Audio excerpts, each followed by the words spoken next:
Hello, hello, hello, everybody, and welcome to CiciLiYe. Listen, today we are going to have a phenomenal show. Like I said before, we have with us today the beautiful, the smart, the everything. Beautiful Sandra Cius. She is a new author here, and listen, this book, Married to My Enemy, is doing its thing on Amazon. It was #1 bestseller on Amazon, and it tells a story of her life, her situation, where she came from, and how she came out of it. So today we are going to speak with her and address some of these trials and tribulations and transitions. Yes. All right. So Sandra, thank you so much for coming on CiciLiYe. I know that it has been a long journey for you. Yes, it has. I'm super excited to be here, and thank you for having me. You're welcome. You're very welcome. Now, tell us a little bit about you. Where you come from, what brought you to this life and writing books and so on and so forth. Introduce yourself to our listeners. Okay, well, I am Sandra Cius, mother of 3, originally South Florida girl. Mm-hmm. I decided I wanted to help with my story, basically taking my pain to profit, and decided to write this story to not only for me, but also to help other women that may have been in the same situation that I've been in. Right. Oh my goodness. I mean, I don't know the full detail of the story, but from what I've read, it has been a roller coaster ride. Yeah, you can say that. I think that's what we can say. You can call it that. So my first question for you is, I know this book is also related to your relationship in your marriage and what you went through. Right. So how would you like to start off explaining your background story and how you came about writing this book? Well, I was married for roughly 8 years to this said person. I am currently happily divorced. Okay. But when I wrote this story, I was definitely married. I used writing as a coping mechanism. I really sat down and realized that communicating with my ex-husband at the time was not healthy. Mm-hmm. So in order for me to get all the things that were built up inside of me, I had to figure out, what am I going to do with this? And I decided to pull out a journal, and I wrote every night of what I was dealing with that day or the night before. Wow. And then I decided, you know what? I think I can help someone with this. So yeah. And I think that's the important thing, is that we do not keep these trials and tribulations and be embarrassed by them and keeping them a secret. Right. The fact that you want to put it out there so others will know your story and would eventually probably be delivered from their own situation, and knowing somebody made it through, I can make it through as well. So tell me, how was the beginning of your relationship? Our beginning was quite interesting. He really chased me for 3 years. Okay. 3 years nonstop. Put in the work. And I was just not, I'm naturally a flirt. So I flirted and, I turned him down and so on and so for 3 years. And then finally, I was like, you know what, why not? And then from there, the day that we decided to move on for whatever situation we was in at that moment, it was every day. We were on the phone every single day. We were together every single day. Our days off, we spent them together. And then next thing you know, he asked, you know what, let's move in together. Mm-hmm. So we moved in together and so on and so forth. And after that, I got pregnant with my first son. And then we got married, and that's how it all started. In the beginning, it was very, very, I felt like, this was it. I had butterflies. It felt great. We were in love. This is my man. Nobody could tell me nothing. Right. You answered my Absolutely. And that's exactly how I saw it. My parents passed away at a very young age. Mm-hmm. So I've always wanted my own family. Mm-hmm. And I'm like, oh my God, God answered my prayers. Yeah. He gave me this tall, fine man. And now I'm pregnant and everything is great. It was amazing and so on and so forth. Right. So in the beginning, that's how it felt. Right. You know, that butterfly feeling when you see your person and all the other stuff. I felt all that. You couldn't tell me nothing about my husband. So pretty much, when did you start seeing the red flags? Like, when did the romantic, charming, you know, God-sent husband turn into the, something is wrong here? So it was, so at the time the job that he had, it was very stressful. And when I realized that he was coming home and bringing that aggression home, I started to say, well, Sandra, maybe you should leave him alone. Maybe you should give him time to breathe and stuff like that. And then I started to give him that time when he first comes home to kind of decompress and so on and so forth. But as time went on, and then we then had my second child, that was the worst pregnancy experience I had. Wow. Because of how he was treating me. Not about my health. The baby was great. My health was great. But the way he was treating me, and I couldn't understand why. I'm like, I'm pregnant. You know, why is there so much aggression and anger towards me? And I couldn't put my finger on it. That was the beginning. But at that moment, I didn't really... Because you were still trying to figure out, like, what's wrong. And you probably was going through that, is it me? Yes. Yes. That's what we do a lot of times. Like, it's something I'm doing wrong. Absolutely. What can I do to make his world better? Right. And at the time, my kids are back to back. So we had a toddler and I was pregnant. So before I knew he was coming home, I would kind of put my toddler down, bring him down. Like, okay, he's coming home. I don't need him to be stressed. And I was doing all of these things and things still wasn't piecing together. Right. And so I was going deeper into prayer, trying to figure out what is going on. What am I doing wrong? Right. What's wrong with him? Something is missing. And even in that moment, it still did not click as that the red flags wasn't me. It's there, but it wasn't me. I was doing all the things that I thought I could, but it was solely focused on him and not realizing that I was going through a lot emotionally myself. And then as time go on, other things went down, but it was when I was deep in prayer. I was in nursing school, full-time employee. Oh my goodness. Mother of 3 children at this time. My daughter was born.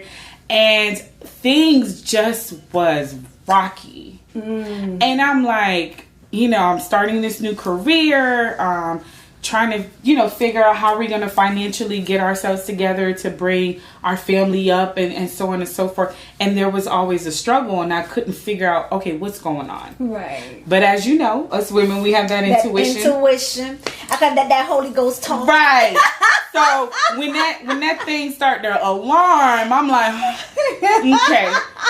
okay, so start asking questions, Sandra. So I started asking questions. And when those questions weren't being answered, I started to investigate. And then investigate. You found some answers. Them skeletons fell out. This is the thing, because sometimes we want to hide what's going on inside of our home. Yep. A lot of time we want to, you know, keep it a secret. We don't want no one to know what's going on with the abuse that's happening. Yes. We just don't want nobody in our business like that, knowing that we're getting physically beat on, emotionally, mentally. Now, this is my question for you, because whatever happens in the home, whether we know it or not, our children sees it, sense it. How were you able to hide that from your children, you know, that were in the home with you? It's one thing when we can hide it from everybody else, but the ones that are in the house, how were they able to cope with what was going on with you, and how, you know, Dad was acting, and how the home was in disarray? You think you're hiding it. The kids knew a lot, and I didn't know until they were asked in a moment that it was a situation that we were dealing with, and they were asked, and the children just kind of spilled everything, and I was shocked at the amount of stuff that they knew, because you think you're hiding when you put them in a room, or you step outside, or you think you're having a conversation in the closet and they actually can hear you, and stuff like that. And I saw it in their behaviors. Their behaviors changed. The behaviors towards themselves changed a little. So it was a tough time. Wow. Yeah. Okay, we're going to ask you so many more questions, but right now we're going to take a little break and we are going to watch a little information on women abuse, on all type of abuse, but especially with women. All right, guys, we'll be right back.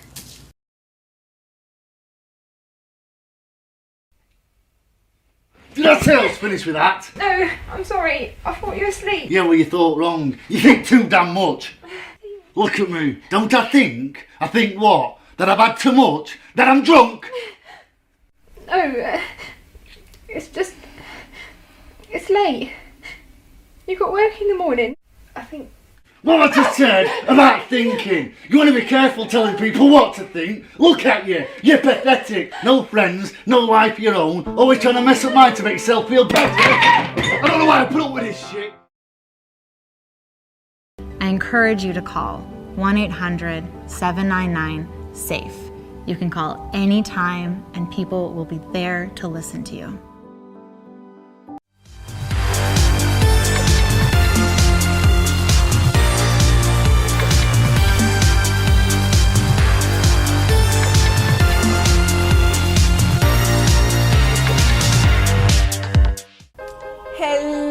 Hello everybody, and welcome to CiciLiYe.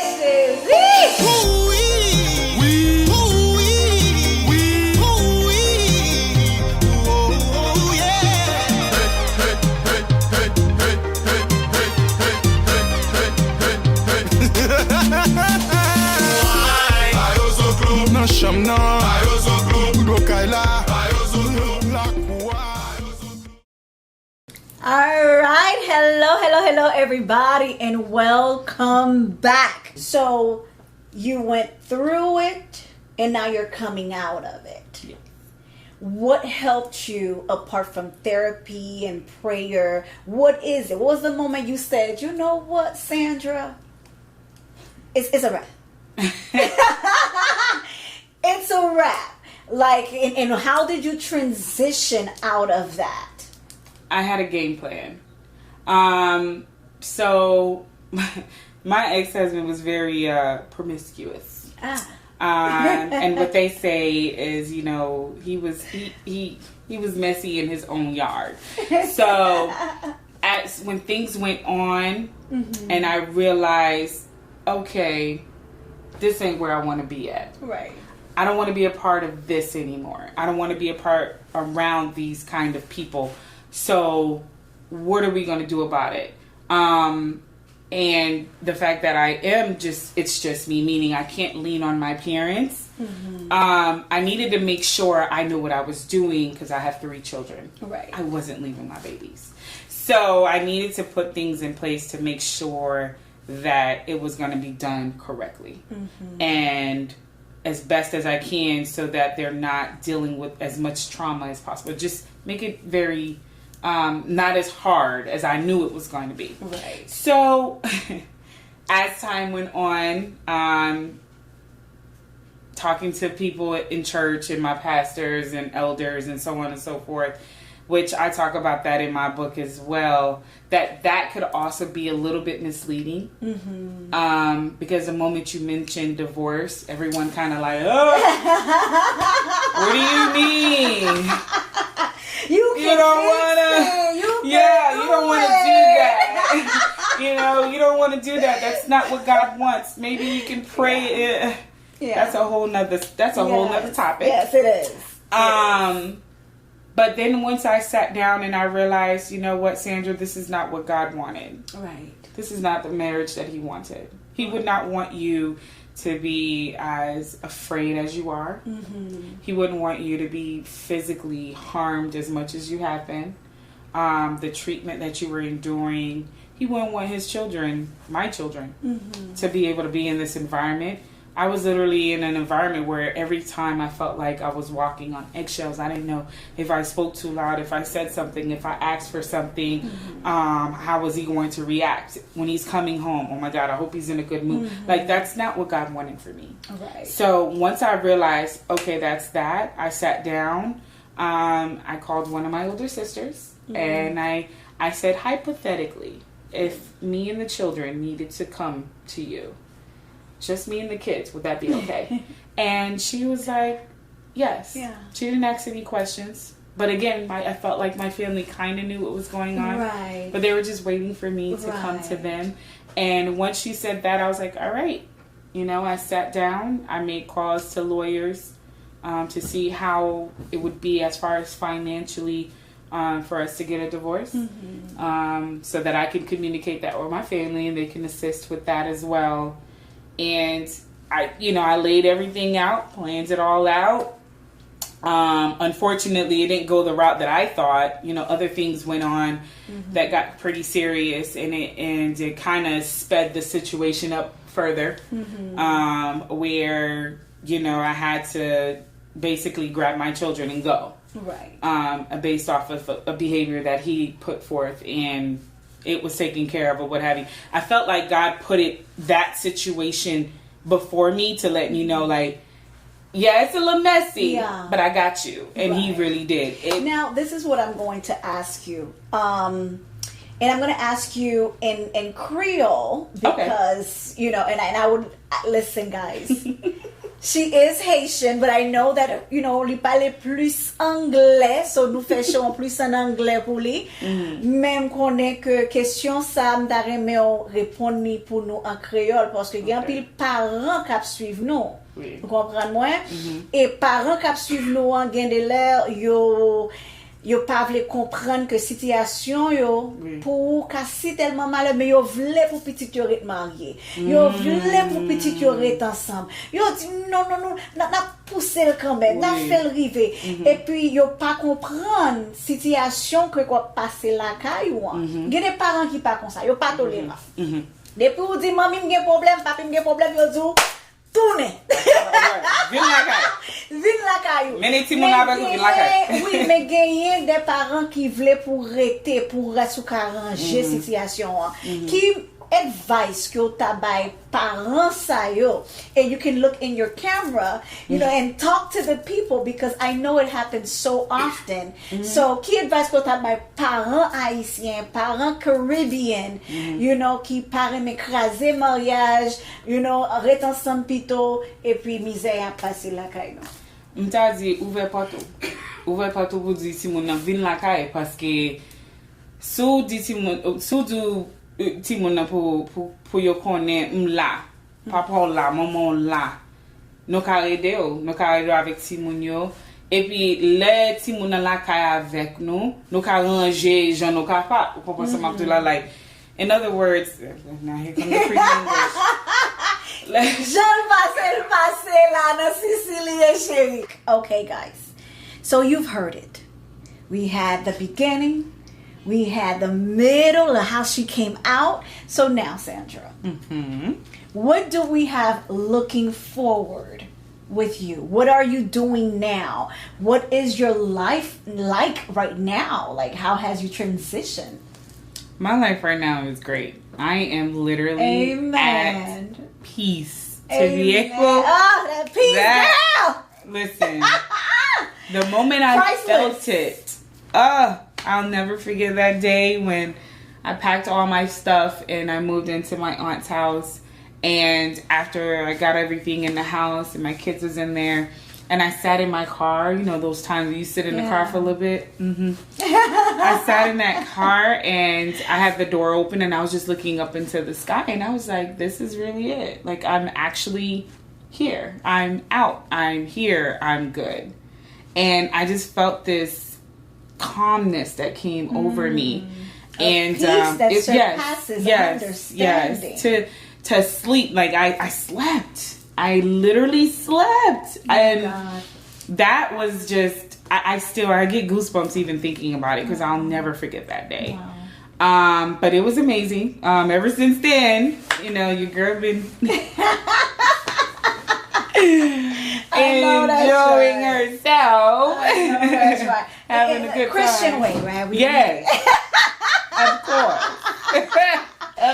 N'a pe pran yon ti pause et n'a tourné tout de suite.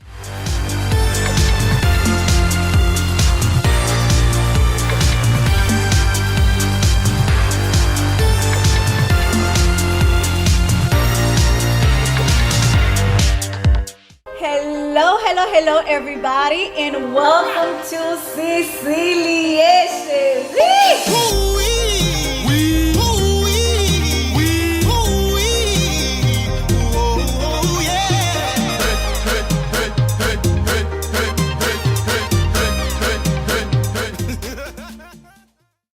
Alright guys, so as you all know, recently we have had a falling star.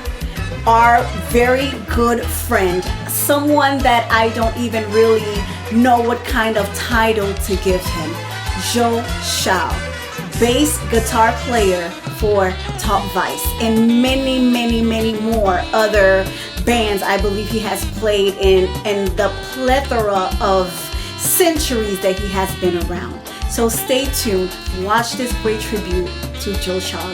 You will be missed and thank you for your service to the HMI.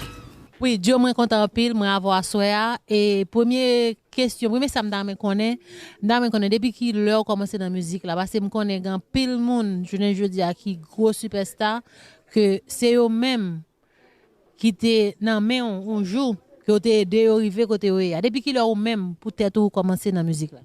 Moi, j'ai commencé la musique là depuis tout petit. C'est un petit frère. Bon, par contre, c'est petit frère ou bien grand frère maman. Son frère maman quand même. C'est un monsieur qui était confectionné une guitare, mais pour l'autre grand frère moi. Il y a deux grands frères qui tous les deux jouent guitare. Et bon, qui l'a peut-être 6 ans. Et ça qui a aidé mon pile, c'est que monsieur n'a pas de jambes, même si mes grands frères mieux. Il n'y a pas de gens qui aliénés, qui veut dire l'aime pas, donc on va longtemps à Haïti, ou qu'on dit, tu peux tirer à l'école, tout le ça, par exemple. Tant qu'on a Ronald Smith qui était avec grand famille. Tout est accepté, moi, ça a aidé mon pile à aider à prendre une maturité.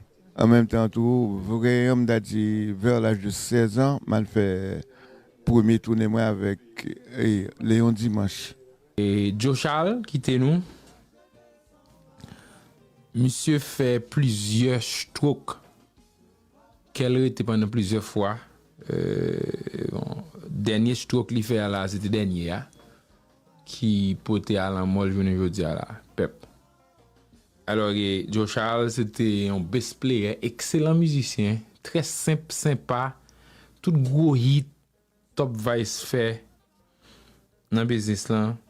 C'est avec Chao li fait yo, c'est un membre fondateur Top Vice c'était Robert Martino, Freddy ensemble avec Chao c'est bass player. Monsieur qu'on a joué basse, joué comme ça. Coute noir bab.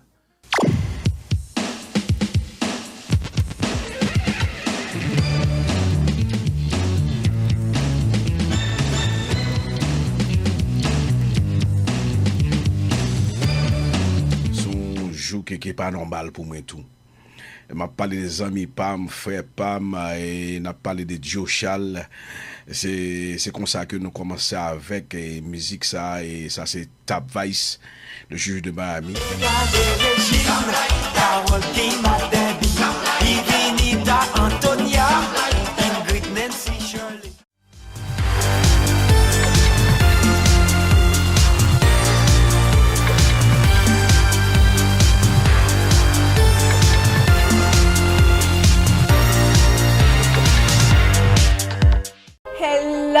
Hello everybody and welcome to CiciLiYe.